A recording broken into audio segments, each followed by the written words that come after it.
Bueno, damos gracias al Señor de que en la Biblia encontramos toda la información que Dios quiere que sepamos referente a los acontecimientos finales, ¿vale?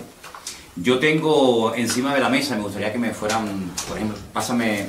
Esta Biblia que yo tengo aquí, es una Biblia muy poco conocida, que se conoce como la Biblia de la profecía. Es una Biblia que es igual que todas las Biblias del mundo, evidentemente, pero es una Biblia que tiene estudios sobre temas proféticos y tiene muchísimos esquemas, muchísimas fotografías, muchísimos estudios, libro por libro, de todas y cada una de las profecías que aparecen en la Biblia. Aparece el porcentaje de cada profecía, del material profético en cada libro, las profecías más importantes. Si en algún momento quieren seguir profundizando en este tema de las profecías, pues les recomiendo esta Biblia. Es muy poco conocida, yo no sé ni cómo la conseguí, pero es una Biblia que está muy bien para estudiar todo el tema profético. Después también traje un libro que es una auténtica joya, de hecho es muy viejito, de los años 50. Para mí es el mejor libro que existe para estudiar escatología. Ahora tenemos una definición de la palabra escatología. Este libro lo escribió Dwight Pentecost y se llama Eventos del Porvenir. Es un libro excelente porque tiene una particularidad, y es que él presenta las distintas interpretaciones sobre pasajes bíblicos. Generalmente yo tengo docenas y docenas de libros de Daniel, de Apocalipsis, de escatología bíblica, y lo que ocurre es que el autor de ese libro te presenta su postura teológica. Pero sin embargo, este autor es muy bueno porque te dice, hay personas que este pasaje lo interpretan así, así, así. Y hay otras personas que lo interpretan así, así y asado. Y te dice qué versículos se pueden utilizar para defender una postura teológica, qué versículos se utilizan para defender otra. Entonces es un libro extraordinario. Yo me imagino que se puede conseguir este libro en el día de hoy, pero es el mejor. Sinceramente, de todos los que yo tengo, es el mejor. Luego yo les voy a recomendar, esto es un material, sí, no te preocupes. Después, con el paso del tiempo, sería bueno que ustedes se fueran haciendo con algo de material para tener en casa, ¿no? Para que ustedes sean autodidactas y puedan estudiar la Biblia por sí solos. Yo les voy a recomendar 2 diccionarios. Este es uno de ellos, Nuevo Diccionario Bíblico Ilustrado. Es un diccionario bíblico muy bueno, que además contiene muchas fotografías y muchos gráficos, muchísima información. Es un diccionario extraordinario, pero que muy bueno. Y después hay otro que yo suelo utilizar mucho, que es este también, que se llama el diccionario Vine, pero este ya se centra más en explicación de palabras griegas y hebreas. Te dice dónde aparecen esas palabras, cómo se han traducido, y es un diccionario muy práctico a la hora de decir, bueno, esta palabra realmente ¿qué significa?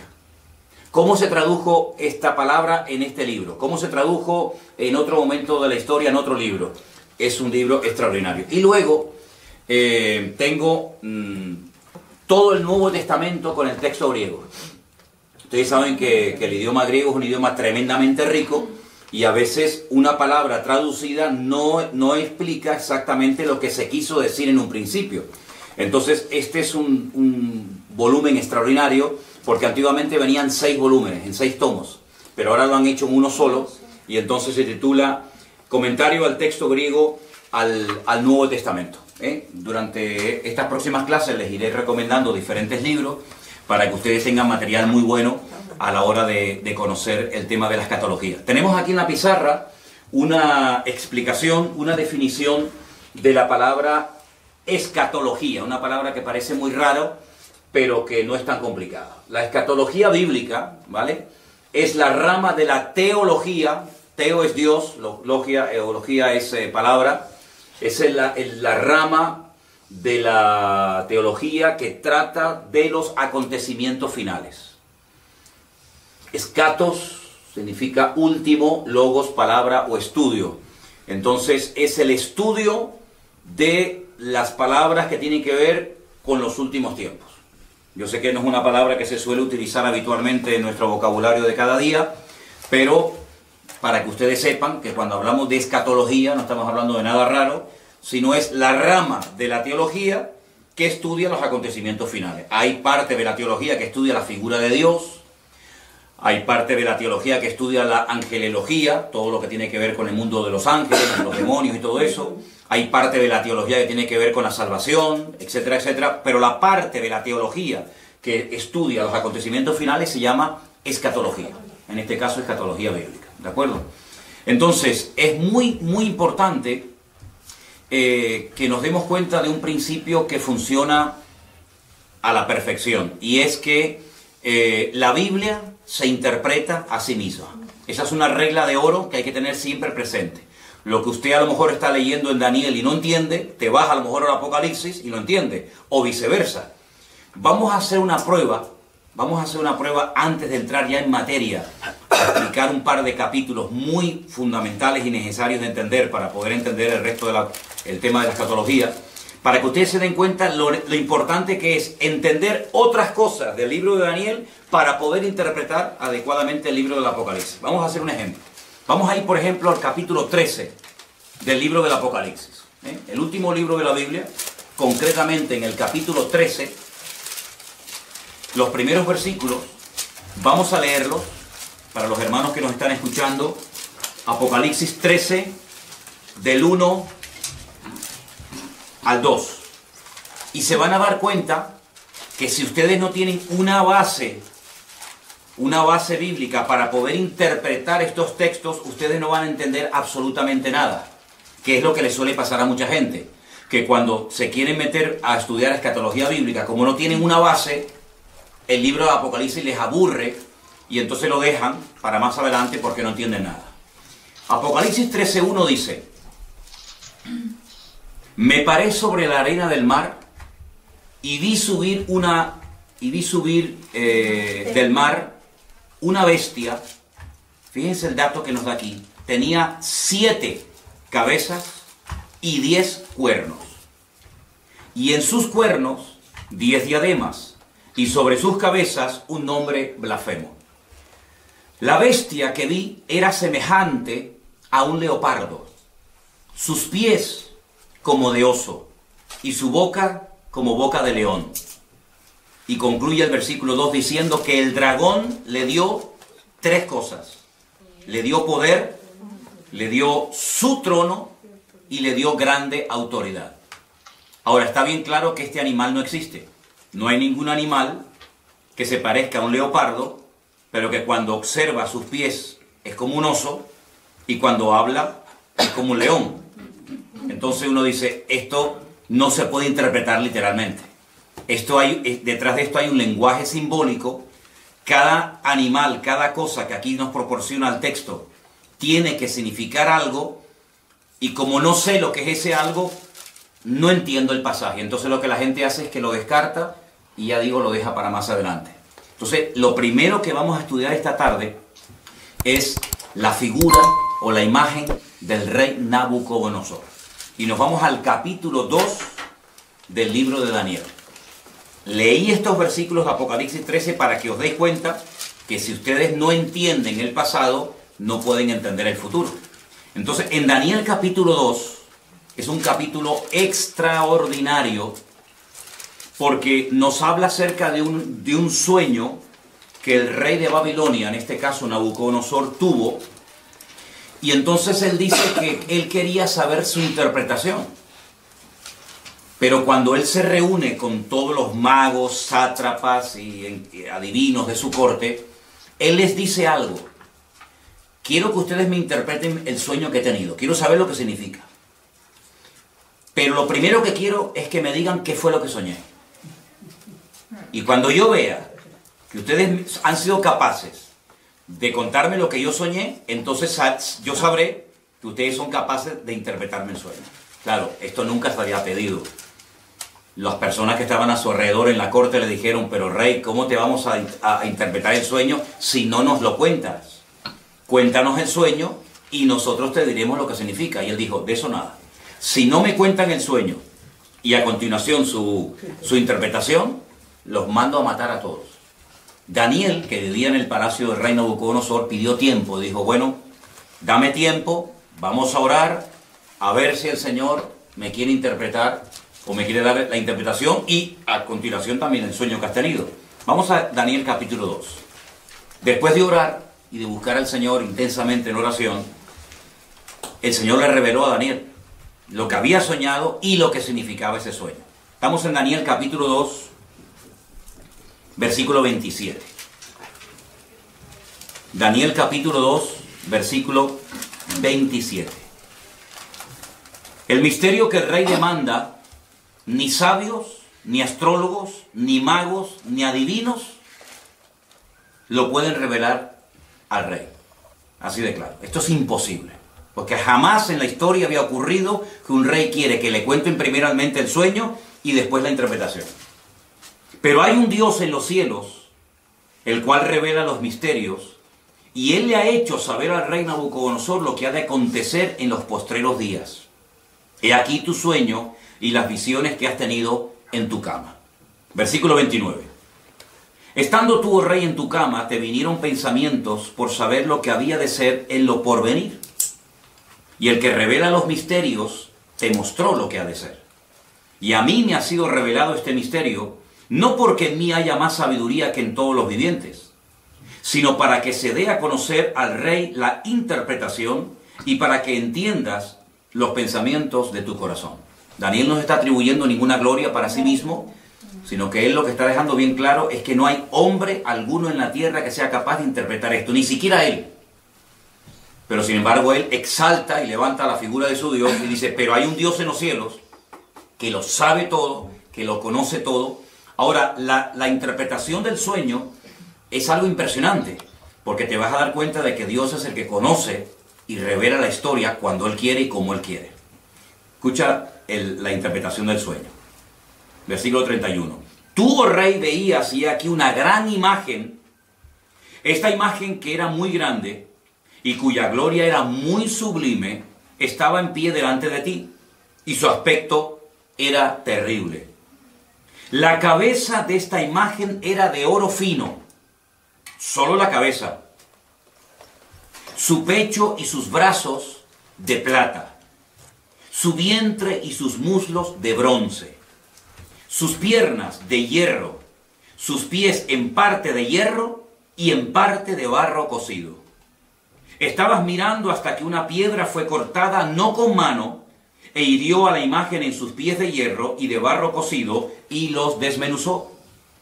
Entonces fueron desmenuzados también el hierro, el barro cocido, el bronce, la plata y el oro, y fueron como tamo de las eras de verano. Y se los llevó el viento sin que de ellos quedara rastro alguno.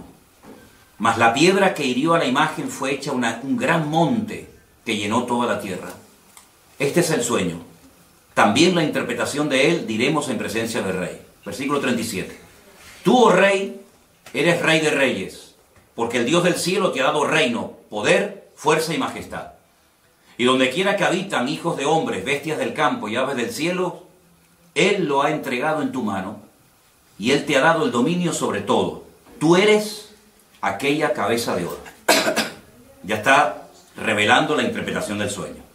Después de ti se levantará otro reino inferior al tuyo, y luego un tercer reino de bronce, el cual dominará sobre toda la tierra. Y el cuarto reino será fuerte como hierro, y como el hierro desmenuza y rompe todas las cosas, y desmenuzará y quebrantará todo. Y lo que viste de los pies y los dedos, en parte de barro cocido de alfarero y en parte de hierro, será un reino dividido, mas habrá en él algo de la fuerza del hierro, así como viste hierro mezclado con barro cocido. Y por ser los dedos de los pies en parte de hierro y en parte de barro cocido, el reino será en parte fuerte y en parte frágil. Así como viste el hierro mezclado con barro, se mezclarán por medio de alianzas humanas, pero no se unirán el uno al otro, como el hierro no se mezcla con el barro. Y en los días de estos reyes, el Dios del cielo levantará un reino que no será jamás destruido, ni será el reino dejado a otro pueblo. Desmenuzará y consumirá todos estos reinos, pero Él permanecerá para siempre.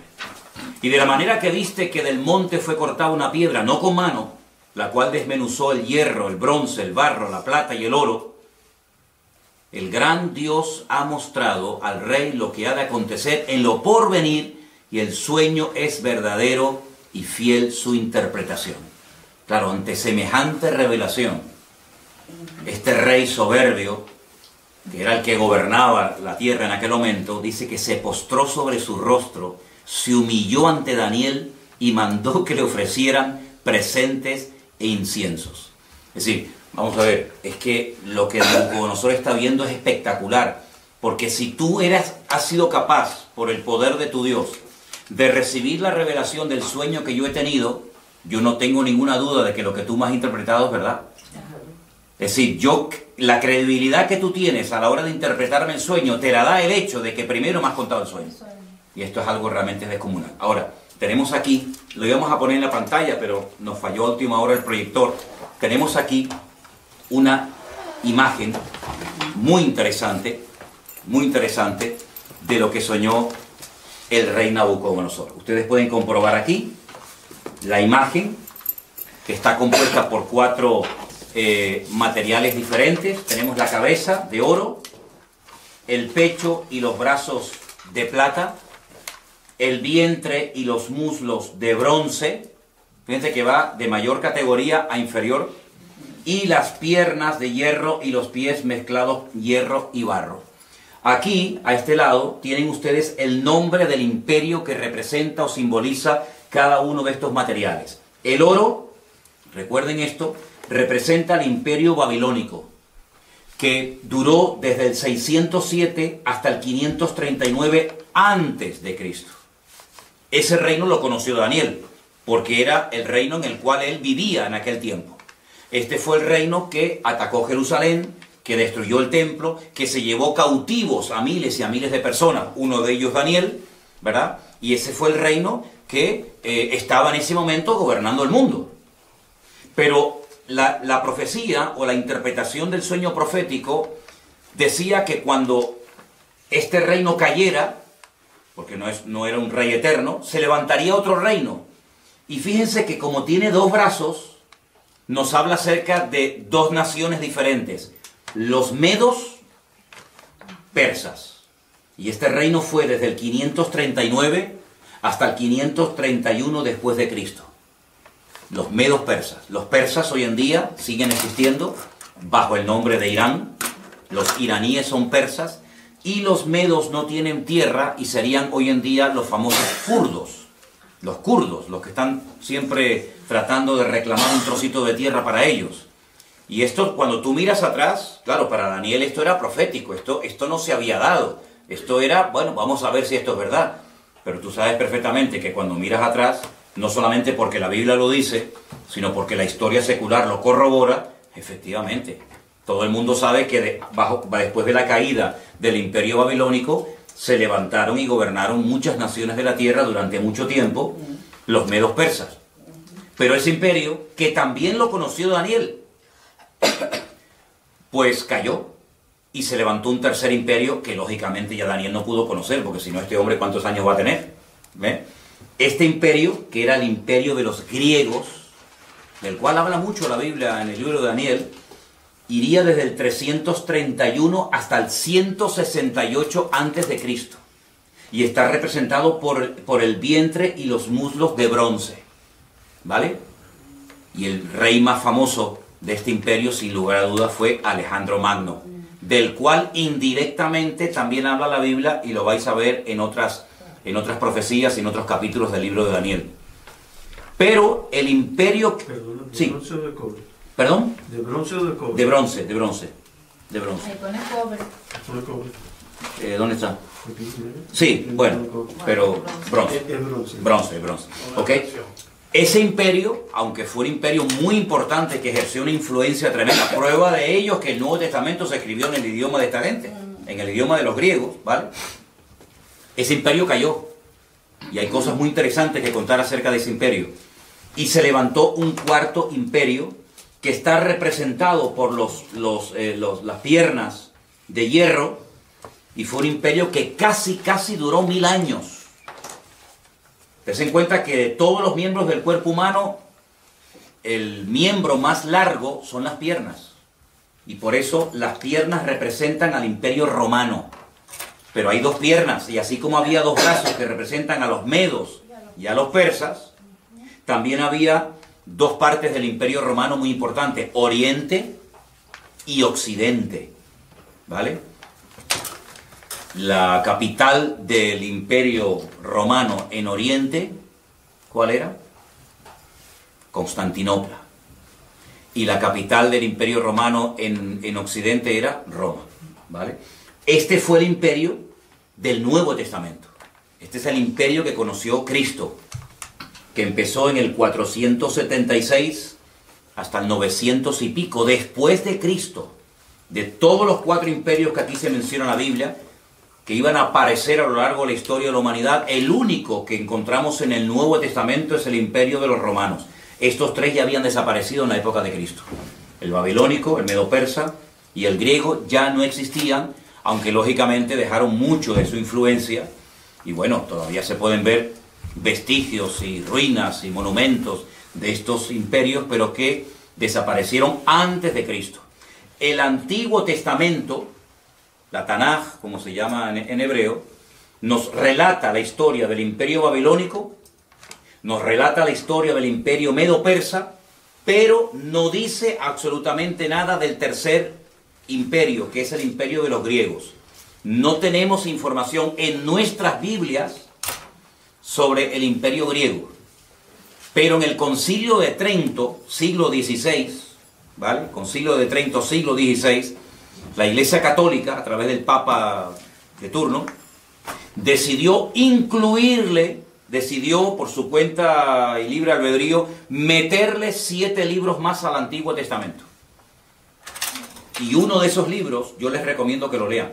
Se llama Primera de Macabeos y Segunda de Macabeos. Por eso si alguien te dice, oye, ¿por qué la Biblia de ustedes tiene 66 libros y la de los católicos tiene 72? ¿Es que ustedes le han quitado libros? No, es al revés. No es que nosotros le hayamos quitado libros, es que ustedes le han metido libros. Ustedes le han metido 7 libros más en el Concilio de Trento, siglo XVI. Esos libros, por ejemplo, se llaman Sabiduría, Judith, Tobías, Primera y Segunda de Macabeos.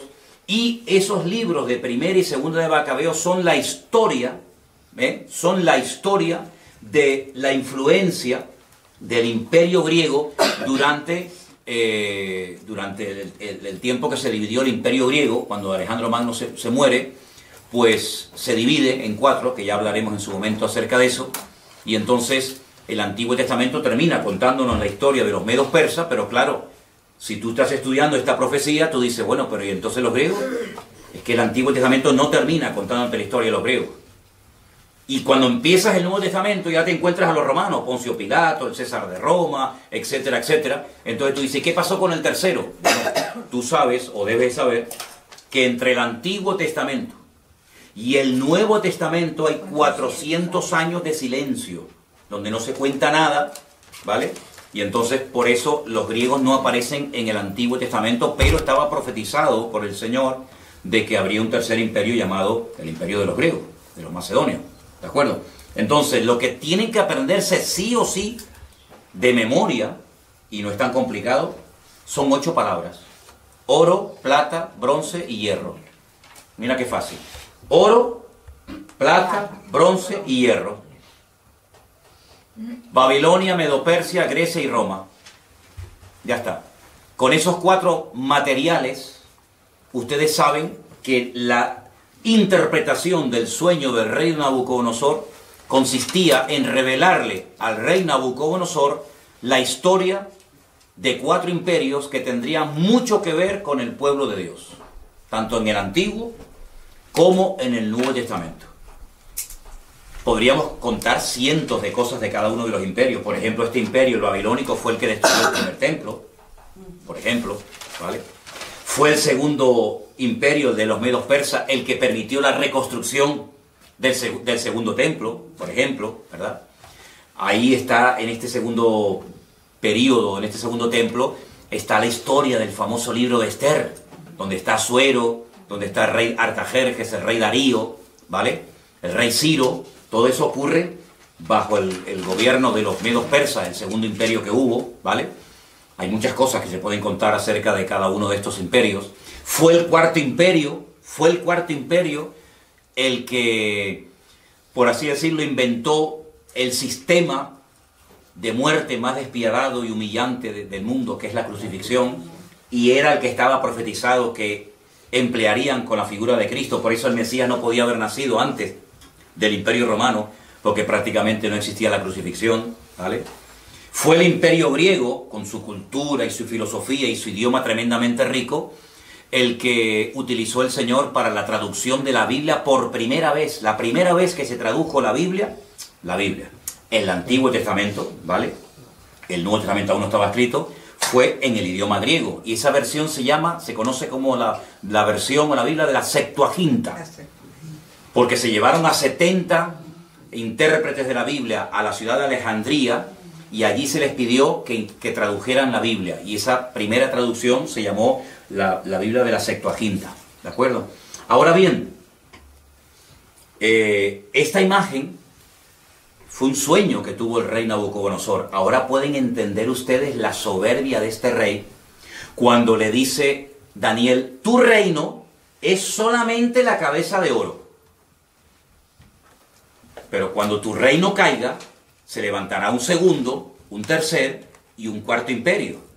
Pero si ustedes siguen leyendo el libro de Daniel, se van a dar cuenta que en el capítulo 3, él manda a construir una imagen toda de oro, desde la cabeza hasta los pies, como diciendo: yo no reconozco, yo no acepto, por mucho que se haya humillado y por mucho que haya reconocido que el Dios de Daniel era el verdadero. Hay un momento en el que él reflexiona y dice: ¿cómo? ¿Que va a haber un segundo imperio, un tercero y un cuarto? De eso nada. Él manda a construir una estatua de oro. Les voy a leer unos versículos simplemente del capítulo 3.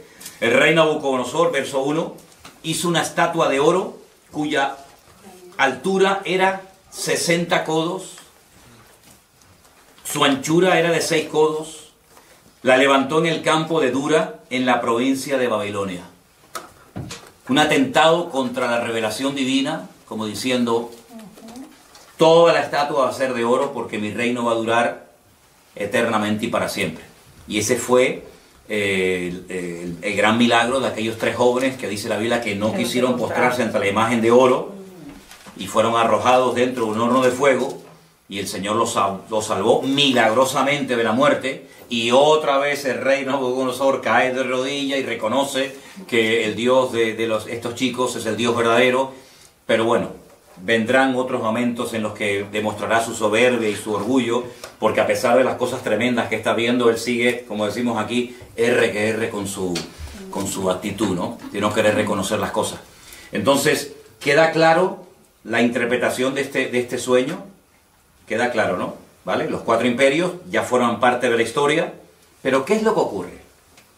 En el capítulo 2 del libro de Daniel es donde aparece este sueño con su correspondiente interpretación. Pero, a su vez, Daniel también tiene un sueño. En el capítulo 7. Entonces vamos al capítulo 7 del libro del profeta Daniel y vamos a leer algunos versículos en esta tarde. ¿Los hermanos de Bélgica nos están escuchando bien? Ok, perfecto. Les mandamos un saludito a todos los hermanos de Bélgica.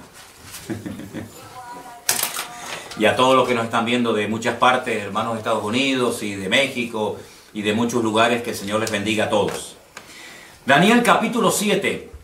Y van a ver lo importante que es entender la interpretación de este sueño que tuvo Daniel para poder entender los primeros versículos que leímos en esta tarde de Apocalipsis capítulo 13, donde no se entendió nada, pero vais a ver qué importante. Daniel capítulo 7, voy a pedirles a algunos de ustedes que lea un versículo, yo leo el siguiente, pero tienen que leerlo fuerte porque estamos grabando, ¿de acuerdo? Daniel 7:1. En el primer año de Belsasar, rey de Babilonia, tuvo Daniel un sueño. ¿Ven? Ya no está Nabucodonosor como rey, ahora es Belsasar, pero sigue estando el reino de Babilonia. Tuvo un sueño y visiones de su cabeza mientras estaban en su lecho. Luego escribió el sueño y relató lo principal del asunto. ¿Alguien que lea el versículo 2? Daniel dijo: miraba yo en mi visión de noche, y he aquí que los 4 vientos del cielo combatían en el gran mar. Versículo 3 dice, y 4 bestias grandes diferentes la una de la otra subían del mar. La primera era como león y tenía alas de águila. Yo estaba mirando hasta que sus alas fueron arrancadas y fue levantada del suelo y se puso enhiesta sobre los pies a manera de hombre y le fue dado corazón de hombre. Versículo 5. Y aquí otra segunda bestia semejante a un oso, la cual se alzaba de un costado más que de otro. Tenía en su boca 3 costillas entre los dientes y le fue dicho así, levántate y devora mucha carne. Después de esto miré y he aquí otra, semejante a un leopardo, con 4 alas de ave en sus espaldas. Tenía también esta bestia 4 cabezas y le fue dado dominio. Después de esto miraba yo en las visiones de la noche y aquí la 4ª bestia, espantosa y terrible en gran manera, fuerte, la cual tenía unos dientes grandes de hierro, devoraba y desmenuzaba y las obras hollaba con sus pies, y era muy diferente de todas las bestias que vi antes de ella y tenía 10 cuernos. Mientras yo contemplaba los cuernos, he aquí que otro cuerno pequeño salía entre ellos, y delante de él fueron arrancados 3 cuernos de los primeros. Y he aquí que este cuerno tenía ojos como de hombre, y una boca que hablaba grandes cosas. Estuve mirando hasta que fueron puestos tronos, y se sentó un anciano de días, cuyo vestido era blanco como la nieve, el pelo de su cabeza como lana limpia, su trono llama de fuego, y las ruedas del mismo fuego ardiente. Un río de fuego procedía y salía de delante de él. Millares de millares le servían, y millones de millones asistían delante de él. El juez se sentó, y los libros fueron abiertos. Yo entonces miraba a causa del sonido de las grandes palabras que hablaba el cuerno, miraba hasta que mataron a la bestia, y su cuerpo fue destrozado y entregado para ser quemado en el fuego. Había también quitado a las otras bestias su dominio, pero les había sido prolongada la vida hasta cierto tiempo. Estamos en el versículo, ahora el 13. Miraba yo en la visión de la noche y aquí con las nubes del cielo venía uno como hijo de hombre, que vino hasta el anciano de días y le hicieron acercarse delante de él. Y le fue dado dominio, gloria y reino, para que todos los pueblos, naciones y lenguas lo sirvieran. Su dominio es dominio eterno, que nunca pasará, y su reino es uno que nunca será destruido. Se me turbó el espíritu a mí, Daniel, en medio de mi cuerpo, y las visiones de mi cabeza me asombraron. Me acerqué a uno de los que asistían y le pregunté la verdad acerca de todo esto, y me habló, y me hizo conocer la interpretación de las cosas. Escuchen, estas 4 grandes bestias son 4 reyes que se levantarán en la tierra. Primer dato interesante, verso 18. Después recibirán el reino los santos del Altísimo, y poseerán el reino hasta el siglo, eternamente y para siempre. Entonces tuve deseo de saber la verdad acerca de la 4ª bestia, que era tan diferente de todas las otras. Espantosa en gran manera, tenía dientes de hierro, uñas de bronce, que devoraba y desmenuzaba y las sobras hollaba con sus pies.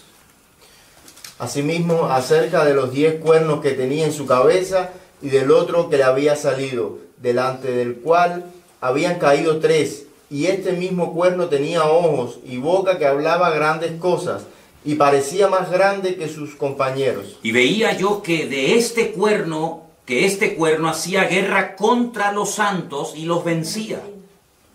Hasta que el anciano vino y se hizo justicia a los santos del Altísimo, y llegó el tiempo y los santos recibieron el reino. Podríamos seguir leyendo todo el resto del capítulo, que no tiene desperdicio, y creo que es bueno que lo leamos, porque lo que más le llamó la atención a Daniel fue la 4ª bestia, sobre todo, ¿no? Dice que la 4ª bestia será un 4º reino en la tierra, el cual será diferente de todos los otros reinos, y a toda la tierra devorará, trillará y desmenuzará. Despedazará, perdón. Y los 10 cuernos significan que de aquel reino se levantarán 10 reyes, y tras ellos se levantará otro, el cual será diferente de los primeros, y 3 reyes derribarán. Y hablará palabras contra el Altísimo, y a los santos del Altísimo quebrantará, y pensará en cambiar los tiempos y la ley, y serán entregados en su mano hasta tiempo, tiempos y medio tiempo. Pero se sentará el juez, y le quitarán su dominio, para que sea destruido y arruinado hasta el fin. Y que el reino y el dominio y la majestad de los reinos debajo de todo el cielo sea dado al pueblo de los santos del Altísimo, cuyo reino es reino eterno, y todos los dominios le servirán y le obedecerán. Aquí fue el fin de sus palabras. En cuanto a mí, Daniel, mis pensamientos me turbaron y mi rostro se demudó, pero guardé el asunto en mi corazón. Tremendo las visiones y los sueños que esta gente tenía, ¿verdad? Ya el primer sueño del rey Nabucodonosor quedó interpretado. Ahora vamos a interpretar, vamos a decir qué es lo que significan estas 4 bestias que ustedes tienen aquí en la imagen. No sé si se verán bien, porque depende de donde estén sentados, se ve mejor o peor. Primer animal que vio Daniel, un león con alas. Un león con alas.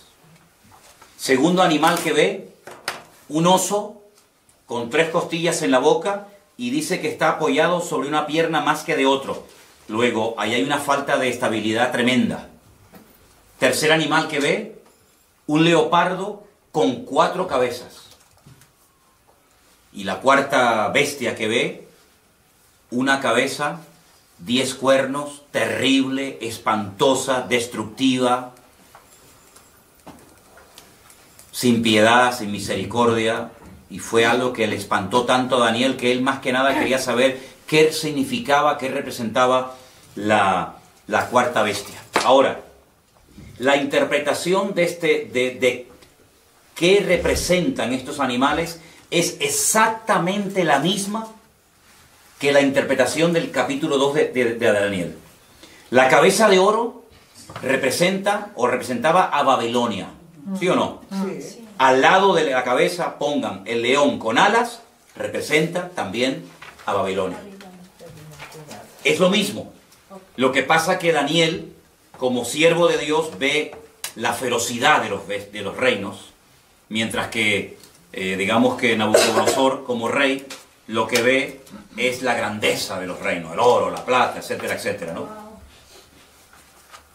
Lo rápido que atacaba ese imperio está representado por las alas del león, ¿verdad? El leopardo, perdón, el oso representa a los medos persas, exactamente igual. Uno de los dos era más fuerte que el otro. Los persas eran más fuertes que los medos. Y por eso está apoyado sobre una pata más que de otra. Las 3 costillas que lleva en la boca representan 3 naciones, que le voy a decir qué naciones representan. Tengo aquí otra Biblia. Apunten que esas 3 costillas en la boca representan a Babilonia, Lidia y Egipto. Babilonia, Lidia y Egipto. Lidia. Lidia. Hay un lugar que se llama Lidia, no Lidia. Y Egipto. Y Egipto. ¿Perdón? ¿No es Libia? No, Lidia. Lidia. Lidia, con D. Lidia, Y Egipto. Lidia. El leopardo de 4 cabezas representa al imperio de los griegos.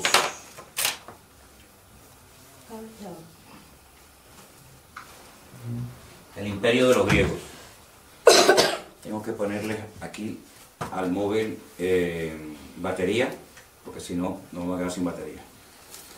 Un dato que les quiero dar, y apúntelo porque es muy importante tener en cuenta a la hora de querer interpretar correctamente la profecía. Las cabezas son imperios y los cuernos son naciones.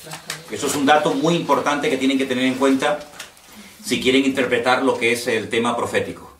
Las cabezas siempre son reinos y los cuernos, naciones. Naciones o pueblos. ¿Vale? ¿Ok? Y la cuarta bestia representa a Roma, el imperio romano. La de los 10 cuernos. 10 cuernos, pero una cabeza. Una cabeza, exacto. Esa misma bestia la van a ver en el Apocalipsis con los 10 cuernos, pero con 7 cabezas, en vez de con una. ¿Vale? Ya explicaré por qué. Representa a Roma. A Roma. Pero no se olviden que la Biblia dice que de esa bestia, o de ese territorio que ocupó esa bestia de Roma, saldrán 10 cuernos, 10 naciones. Y de esas 10 cuernos sale uno, que es lo que llaman el cuerno pequeño, que hablaba blasfemias contra los santos del Altísimo, que le hacía guerra a los santos del Altísimo y los vencía. Ahora, en ese momento, los santos del Altísimo no eran los cristianos. La iglesia ni existía. La iglesia ni había nacido. Estamos cientos de años antes de Cristo, ¿vale? Por lo tanto, está haciendo una referencia directa a los ataques que recibirían los santos en aquel momento, que era el pueblo de Israel, ¿vale? Para saber ubicar cada cosa en su sitio. Entonces tenemos que el oro y el león con alas es Babilonia. Es lo mismo, pero visto desde 2 puntos de vista diferentes. Uno como estadista, que es lo que era el rey Nabucodonosor, otro como profeta. El leopardo, perdón, el oso es medo-persa, exactamente igual que la plata del pecho y lo de los brazos. El bronce, que representa a los griegos, que está representado por el leopardo de 4 cabezas. ¿Por qué? Porque cuando muere Alejandro Magno, su imperio se divide en 4. Apunten estos 4 nombres, son un nombre un poquito raro, pero es bueno que los anoten. Lisimaco, Seleuco, Ptolomeo y Casandro. Lisimaco, repito, sí, voy despacio, perdón. Lisimaco, me hacen así los hermanos, me hacen así. Lisimaco, Seleuco, Ptolomeo y Casandro. ¿Eso qué era? Eso eran los 4 generales que se repartieron el territorio que le perteneció a Alejandro Magno, que muere a la edad de 30 años cuando él intenta reconstruir la ciudad de Babilonia. ¿Ok?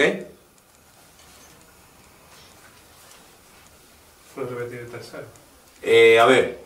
Ptolomeo, Casandro, Seleuco. No, Silimaco. Silimaco, sí, pero Ptolomeo, Casandro, Seleuco y Lisimaco. Recuerden ese nombre Seleuco, porque ustedes van a oír mucho del imperio griego, que tiene que ver mucho con Israel, de los famosos seleucidas.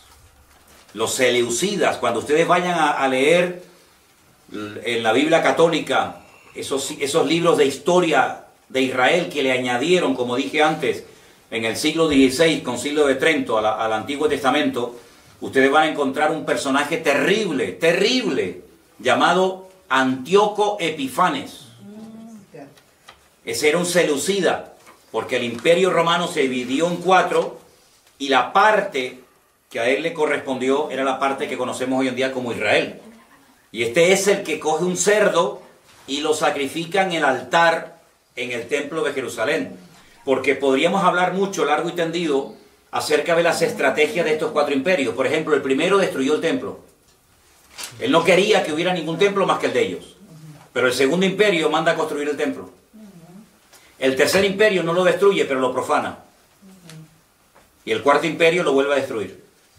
Entonces son las distintas estrategias de Satanás a lo largo de la historia, de cómo él ataca al pueblo de Dios. Uno lo destruye, a otro intenta que se asimilen a la cultura de los griegos. De hecho, el templo en la época de los griegos se había convertido en una especie de gimnasio, donde tenían sus ídolos y sus estatuas. ¿Se dan cuenta?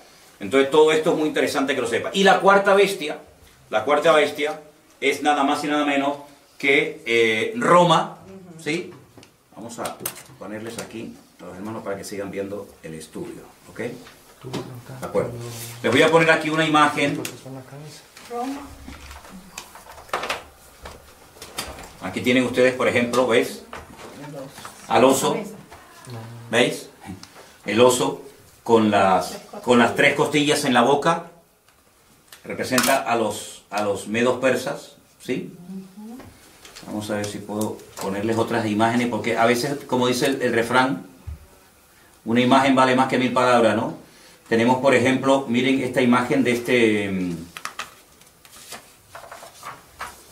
Aquí tenemos el león. El león con las alas. ¿Quién era el león con las alas? Babilonia. Ahí lo tenemos. Bueno, en algunos lugares, aquí en Santa Cruz, hay edificios que en lo alto tienen un león con alas. De hecho, hay una compañía de seguros. Hay una compañía de seguros que su símbolo es el león con alas.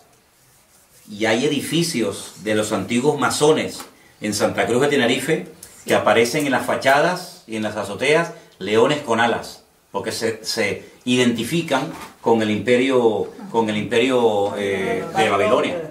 La palabra Babilonia viene de Babel, que significa confusión. Esa famosa torre de Babel, allí se estaba construyendo. ¿Y cuál era la capital en aquel tiempo de esta gente? Pues era Nínive, a donde quería mandar el Señor a su siervo, el profeta Jonás, ¿no? Entonces, vamos a ir otra vez a Apocalipsis capítulo 13 y vamos a cambiar las palabras que aparecen ahí por los nombres de los imperios. Y vas a ver cómo lo vas a entender ahora perfectamente. Al principio, Apocalipsis 13, 1 y 2, lo leímos y nadie entendió nada. Ahora vas a ver que lo vas a entender perfectamente con esta pequeña explicación que te he dado. ¿Alguien que me lea los 2 primeros versículos, por favor? Me paré sobre la arena del mar y vi subir del mar una bestia que tenía 7 cabezas y 10 cuernos, y en sus cuernos 10 diademas y sobre sus cabezas un nombre blasfemo. Ok, ahora vamos a sustituir el nombre de los animales por los imperios que representan. Vuélvelo a leer otra vez, por favor. Ustedes allí en Bélgica y los hermanos que nos ven por ahí, inténtenlo hacer en casa, pero cambiando el nombre del animal y sustituyéndolo por el imperio que representa o simboliza. Ok, otra vez. Me paré sobre la arena del mar y vi subir del mar una bestia. En otro versículo que ya les daré, el mar representa las naciones. ¿Vale? Tenía 7 cabezas, 10 cuernos. En sus cuernos 10 diademas, sobre sus cabezas un nombre blasfemo. Y la bestia que vi era semejante a... Un leopardo. ¿Y quién es el leopardo? El imperio griego. Griego. Griego. La bestia que vi era semejante, se parecía a un griego. Sus pies, es decir, la forma como se movía, la forma como actuaba, era como de un persa, de un medo persa. Y la forma como hablaba o se comunicaba o se expresaba como un babilónico. Entonces hay una mezcla, porque ven que el león es Babilonia, el leopardo es Grecia, el oso son los medos persas y la bestia es Roma. Pero ahora ya no es un animal el que representa un imperio, sino que ahora es una mezcla, lo que representa a esta última bestia, y esta bestia de la cual se está hablando aquí en Apocalipsis 13, es el anticristo. En Apocalipsis capítulo 13, ya lo estudiaremos en su momento, se habla de 2 personajes. Una bestia, que es el anticristo, y otra bestia, que es el falso profeta. Otro personaje completamente diferente. Digamos que el anticristo va por la línea política, es el político de turno, el que gobierna, y el falso profeta es el que se encarga, digamos, de lo religioso, de lo espiritual, por decirlo de alguna manera. Entonces uno dice, bueno, si el anticristo, o la bestia, como se lo llama en el Apocalipsis, es semejante a un leopardo o a un griego, uno tiene que indagar y estudiar fuera de la Biblia cómo era el estilo de vida de la gente griega. Y uno dice, era gente que le daba una importancia tremenda al aspecto físico. Miren la cantidad, yo no sé en otros países, pero alrededor de nuestra iglesia hay 7 gimnasios y todos llenos. Es decir, es un hombre que le va a dar una importancia tremenda a la imagen, al aspecto físico. Es interesante. Una persona que se va a cuidar, una persona que va a dar una imagen atractiva, una imagen llamativa, porque así eran los griegos, se cuidaban hasta decir basta. Pero cuidado porque eran bisexuales la mayoría de los griegos, les gustaba tanto las mujeres, como los hombres, como los niños, como los animales, como lo que apareciera. Estamos viviendo en unos tiempos donde hoy en día hay mucha gente que dice, no, a mí me gustan las mujeres, me gustan los hombres, terrible. Eran hedonistas, es decir, el placer como meta, el placer como objetivo. Pasarlo bien, disfrutar de la vida, sean drogas, sea sexo, sea lo que sea, así eran los griegos. Eran gente culta. La cuna de toda la filosofía tiene su origen en Grecia. Eran gente culta, no eran estúpidos, no eran ignorantes, eran gente culta. Luego, sabían expresarse, sabían hablar. Lean los discursos ustedes de Platón, de Aristóteles, de Sócrates. Eso es alucinante, la riqueza del vocabulario, ¿verdad? La demagogia que utilizaba aquella gente, la oratoria que tenían, todo eso lo va a tener este tipo, ¿verdad? Porque se va a parecer a un griego. Pero además dice que sus pies, su forma de actuar, era como de un oso. Y los osos son los persas. Claro. Oigan hablar ustedes a los persas. Te cautivan.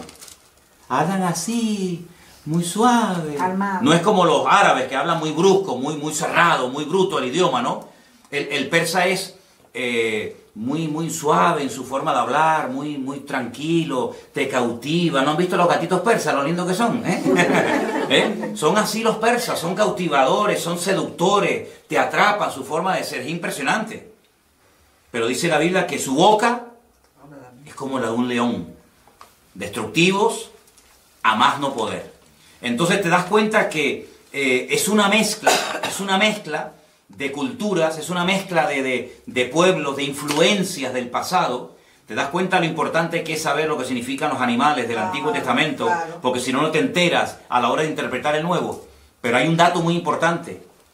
La última parte del versículo 2 dice que el dragón, y el dragón en la Biblia, ¿quién es? Satanás. Es uno de los muchos nombres que recibe Satanás en la Biblia. Dragón, Satanás, diablo, serpiente antigua, etc. El dragón o Satanás le dio poder, su trono, una sede de gobierno y grande autoridad. Sería interesante preguntarnos dónde está la sede de gobierno mundial, o por lo menos europea, de Satanás hoy en día. Porque cuando estudiemos las iglesias del Apocalipsis, ustedes van a ver que hay un mensaje a una iglesia, y a esa iglesia le dice el Señor, yo sé dónde ustedes tienen su congregación.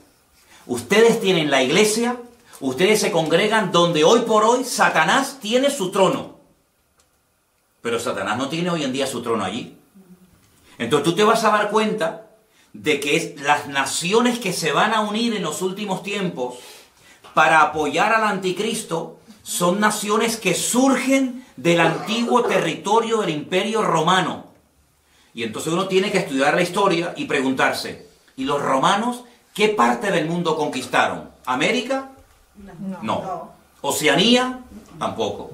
Los romanos conquistaron toda Europa, todo el norte de África y Oriente Medio.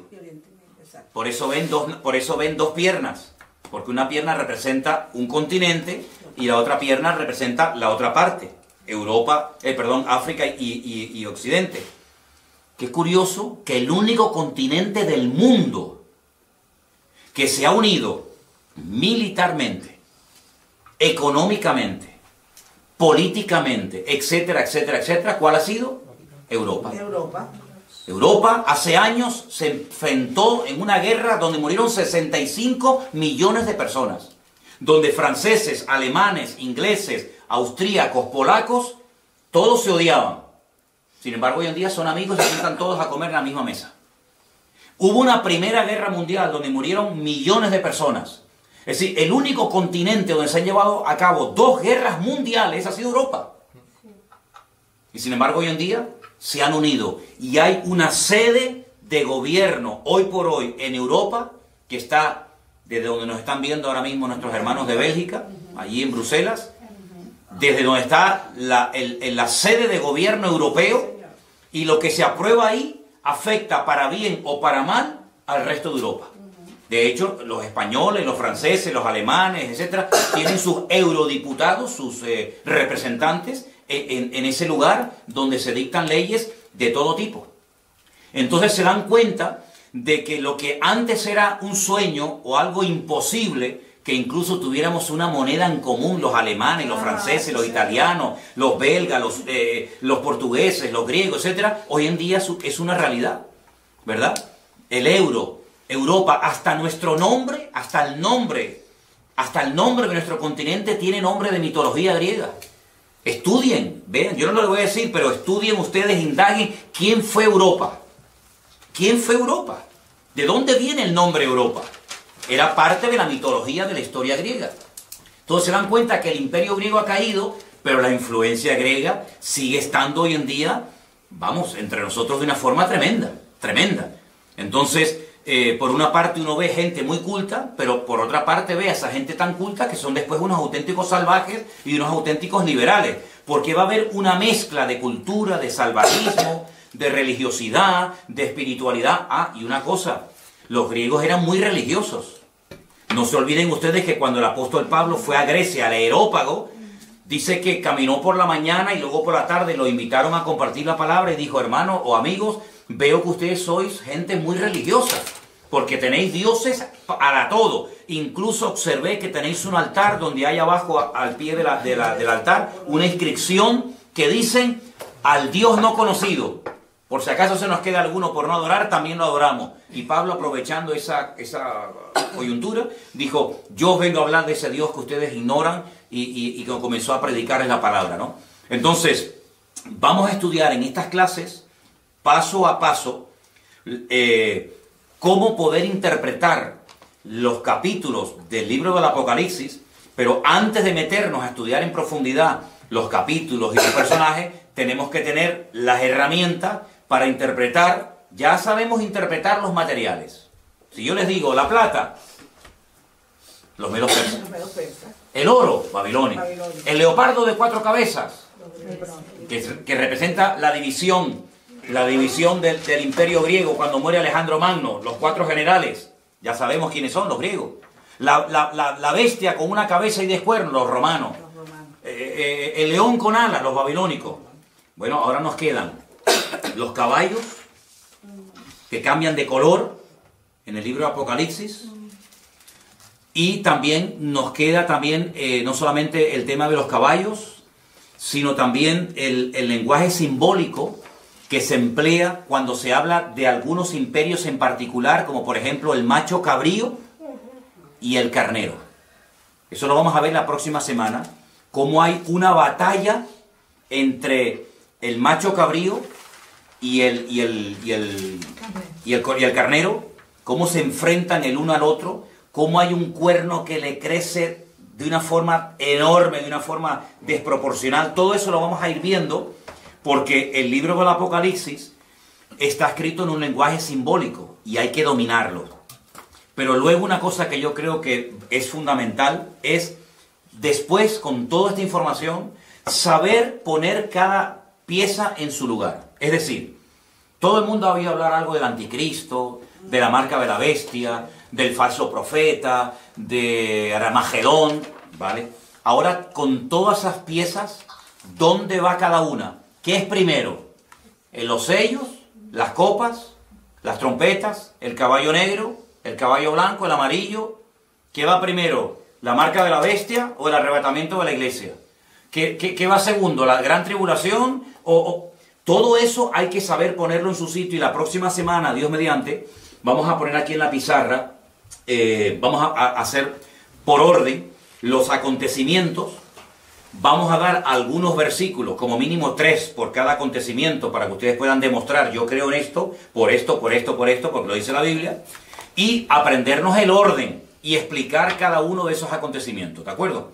Entonces, yo quiero darles lugar ahora para que si hay alguna pregunta de lo que yo he explicado esta tarde, que es básico y elemental para poder profundizar en otros textos de la Biblia, cualquier pregunta que tengan, la hagan ahora, que quede grabada, que también quede grabada la respuesta, y así de esa manera, pues, si algo no ha quedado lo suficientemente claro, que lo pregunten ahora, ¿de acuerdo? A ver, ¿alguien tiene alguna pregunta sobre el material que hemos dado en esta tarde? Por favor, con toda libertad, la pueden hacer ahora, ¿sí? Pastor, los 4 generales que cuando Alejandro Magno, que se separaron, ellos también, por supuesto, ellos formaron parte de lo que es ahorita Europa. Entonces, ¿cuáles fueron los sitios donde ellos se establecieron? Muy buena pregunta. Los 4 generales que se encargaron de administrar el territorio que había sido previamente conquistado por Alejandro Magno, se repartieron diferentes zonas. Unas zonas tocaba Europa. Yo lo voy a decir exactamente el próximo día, ¿sí? Otros tomaron territorios de África. Otros territorios tomaron, por ejemplo, lo que sería Palestina y Siria y Jordania.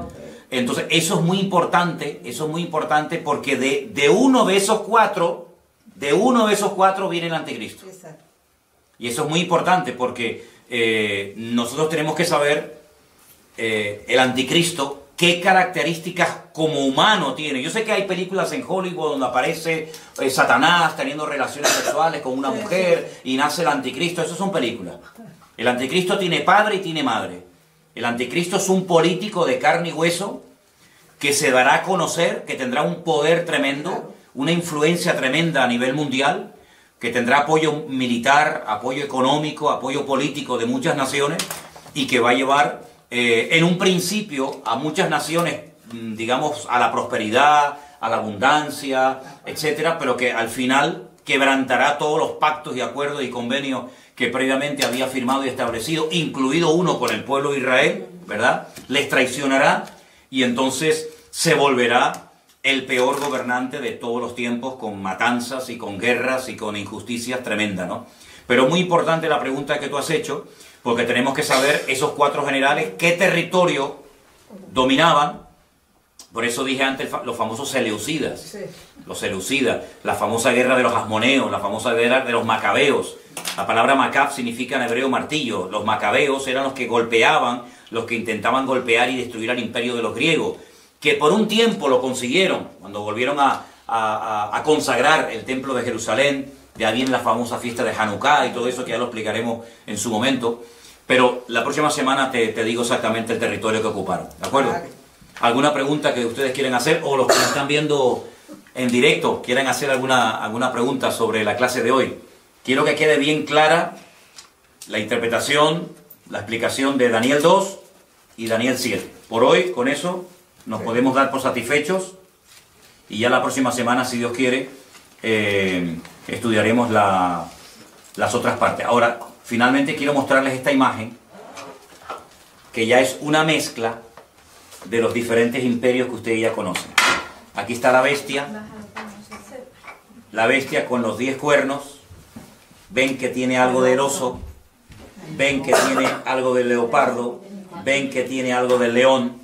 Es una forma simbólica de describir la naturaleza y la esencia de este personaje siniestro llamado el anticristo. ¿Vale? A través de figuras de animales te dice cómo es esta persona. ¿Vale? Dime. Sí, o sea, eso es el anticristo. Esto es simplemente una imagen, una representación de cómo va a ser. El anticristo es un ser humano. Con nombre, apellido, con pasaporte, con huellas digitales, con padre, con madre, todo.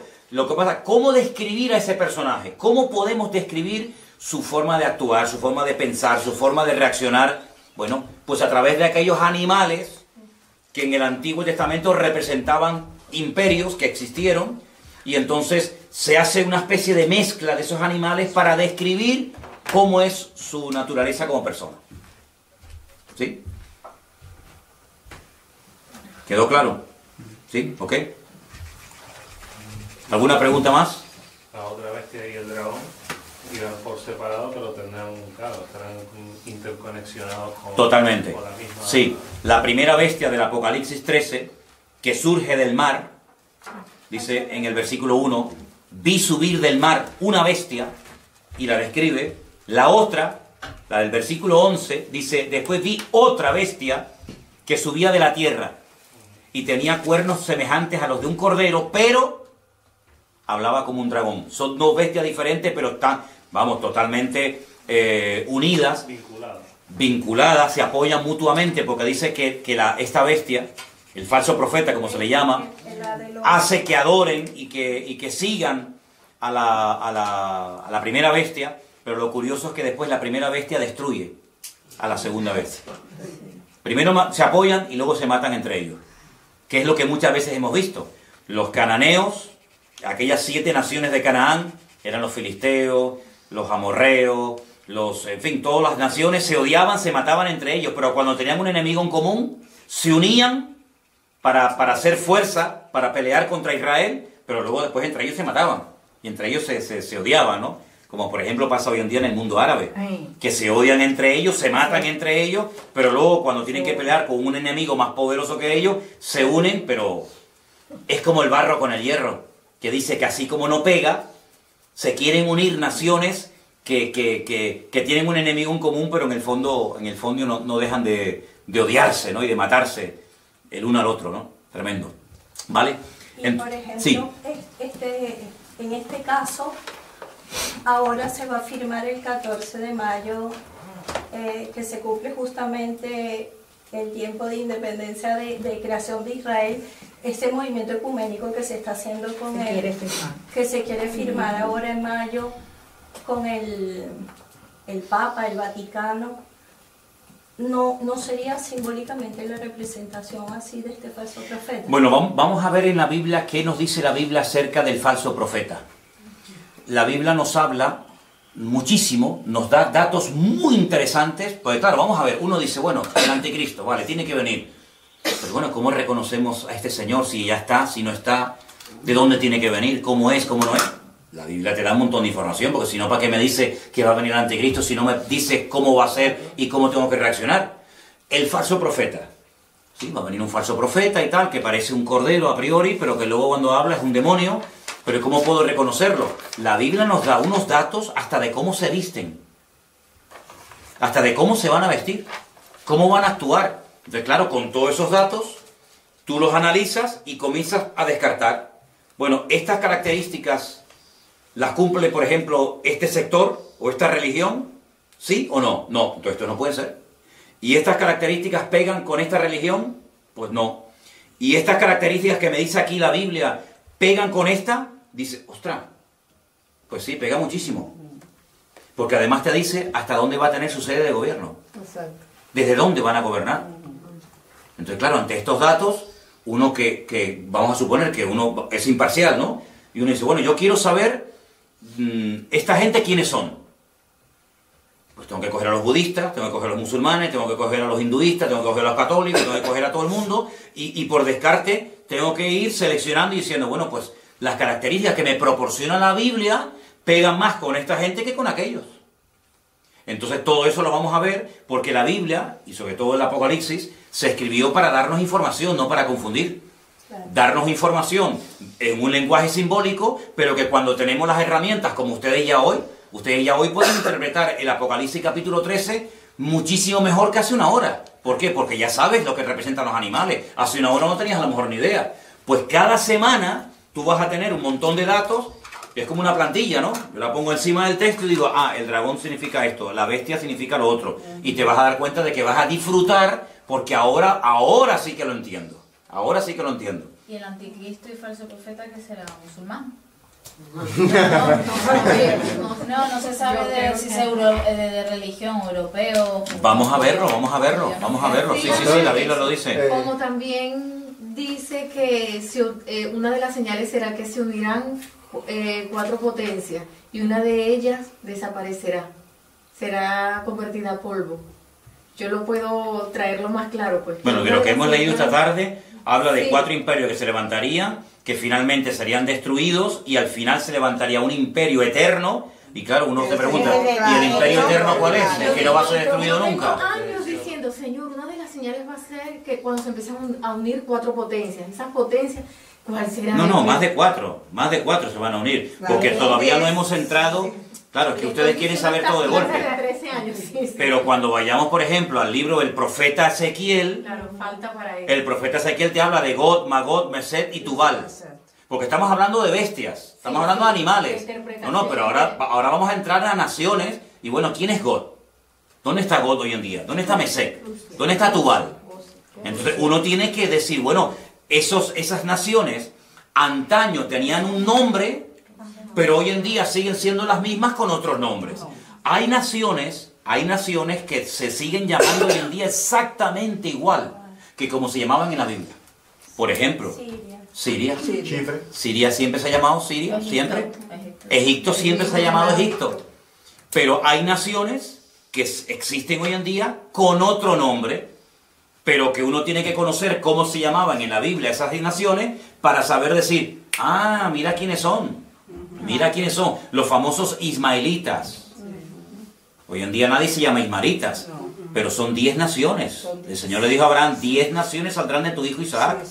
Perdón, de tu hijo Ismael. ¿Y quiénes son los árabes? Porque después hay un lío con esto. Uno dice, bueno, los árabes, ¿quiénes son los árabes? Que hay mucha gente que no sabe ni quiénes son los árabes. Hay gente que tiene en común el Corán y una religión, pero no son árabes. Por ejemplo, los egipcios no son árabes. Los egipcios no son árabes. Los iraníes no son árabes. Tú le dices a un iraní que es un árabe y lo estás insultando. Él te dice, yo soy persa, yo no soy árabe. Pero es que leen el Corán, sí, pero es que ellos son... No, y luego dentro de la misma religión hay ramificaciones que se odian. Están los suníes, están los chiíes. Sí, uno de Arabia Saudí no tiene nada que ver con un iraní, pero el iraní tiene que ir a Arabia Saudita, porque ahí está la Meca. ¿Y Marruecos? Los marroquíes tienen en común el idioma, pero son bereberes, que también es otra cosa, que también hay que conocer quiénes son los bereberes y todo eso, ¿no? Torco, perdón, como también se dice que el anticristo no vendrá solo, sino que aseguran que va a venir acompañado de un sistema. Sí, bueno, es que hoy ha sido la primera clase, estamos hablando de las bestias, estamos hablando de los cuernos y entonces ya entraremos en detalle sobre todos estos personajes. ¿De acuerdo? Aquí tengo otra fotografía, es que por fotografía le puedo poner miles, ¿no? Otra fotografía también de la bestia, con los cuernitos, no se olviden del famoso cuerno pequeño, voy a ver si la puedo poner un poquito más grande para que la puedan ver. Por favor, repasen los apuntes que hoy han tomado nota, repasen los apuntes. La próxima semana seguiremos estudiando. ¿Les parece bien esta hora? 7 de la tarde los martes. Sí. Okay. Oramos al Señor, somos despedidos. Sé que es mucho material, sé que es mucha información, pero poco a poco, tomen nota que el Señor les dará sabiduría y memoria para retener todo esto. Oramos, hermanos. Te damos muchas gracias, Padre Celestial, por esta primera clase que hemos podido tener. Te pedimos que sea de bendición todos estos estudios cada semana. Gracias por todos los hermanos que, aparte de los que están aquí, van a ver y escuchar estos vídeos, estas enseñanzas. Te pido en el nombre precioso de tu amado Hijo Jesús, que nos des mucha sabiduría y capacidad y memoria para poder retener y memorizar todos estos datos. Y sobre todo, Señor, para estar velando y orando, porque sabemos que estamos en los últimos tiempos y las profecías se están cumpliendo de una forma tremenda. Y queremos, Señor, estar preparados, no distraídos, no despistados, para que aquel día nos sorprenda como ladrón en la noche, sino estar esperándote, Señor, y diciendo como tu siervo Juan, ven pronto, Señor Jesús. Gracias por esta primera clase, te damos gracias por los que la han podido ver y participar de ella, y te rogamos, Señor, que tú traigas bendición y conocimiento a tu pueblo. En el nombre de tu amado Hijo Jesús. Amén. Y amén. Que el Señor les bendiga, hermanos. Nos vemos el próximo martes. Saludos a nuestros queridos hermanos que nos han estado viendo en directo desde Bélgica a través de una llamada de WhatsApp. Que Dios les bendiga. Y a todos los que nos están viendo, que el Señor también les bendiga. Que el Señor les guarde a todos. Bendiciones para todos. Chao, chao, mis hermanos queridos. Chao, chao. Bendiciones.